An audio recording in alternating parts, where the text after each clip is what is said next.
আলমগীর ভাই, এই জিনিসটা কি? এই জিনিসটার নাম হলো চাইনিজ ক্যাবেজ। আমাদের এলাকায় হয়তো এটা অপরিচিত, অনেকে এটা কপি শাক বলে ভুল করে, আসলে এটা কপি শাক না, এটা চাইনিজ ক্যাবেজ, অর্থাৎ চায়না এক ধরনের কফি। এটা কপি শাকের মতো দেখায়, পরে লম্বাটে একটা কফি হয়, যেমন এটাও হচ্ছে আমার কফি হয়ে গেছে ধরেন, আর 15 দিনের মধ্যে বিশাল আকারের একটা কফি হবে 1-1.5 কেজি। এর বৈশিষ্ট্য হলো এটা সাধারণ কফির চেয়ে অনেক গুণ স্বাদ বেশি। যারা বিদেশে চাকরি করছেন এবং চাইনিজ হোটেলে খাওয়া দাওয়া করেন তারা চিনবেন। এই শাকটার নাম হলো চাইনিজ ক্যাবেজ। আমি অল্প পরিমাণে করেছি, আগেও করতাম। এই শাকটা আমার ভালো লাগে, এই জন্য আমি করলাম। সফলতা পেলে সামনে আরো বড় পরিসরে করার চিন্তা ভাবনা আছে কিনা? হ্যাঁ, অবশ্যই। দর্শক, প্রতিনিয়ত ভিন্ন ভিন্ন ধর্মী ফসল নিয়ে আসেন এবং এগুলা পরীক্ষামূলকভাবে আপনি ছোট করে করেন। গত বছর যে আপনি ওই কেজি বেগুনটা যে করছেন, এটা তো বেশ ভালো হয়েছে। আমরা দেখতে পেলাম যে প্রায় এটার ওজন কতটুকু হয়েছিল আপনার? আমার কেজি বেগুন আমার ক্ষেতে সর্বোচ্চ 1800 গ্রাম পর্যন্ত হয়েছে। মাশাআল্লাহ।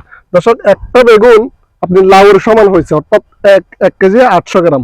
1800 গ্রাম মানে 1 কেজি 800 গ্রাম একটা বেগুন উনি ফলাইতে সক্ষম হয়েছেন।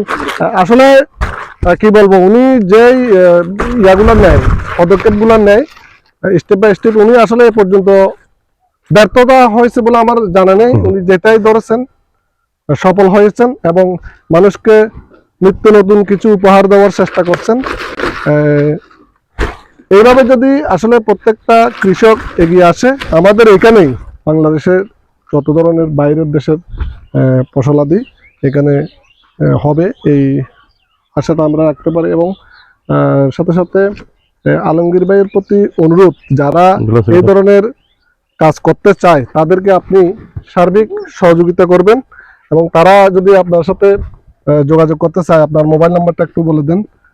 আমার নাম্বার হলো 01817253930। ধন্যবাদ।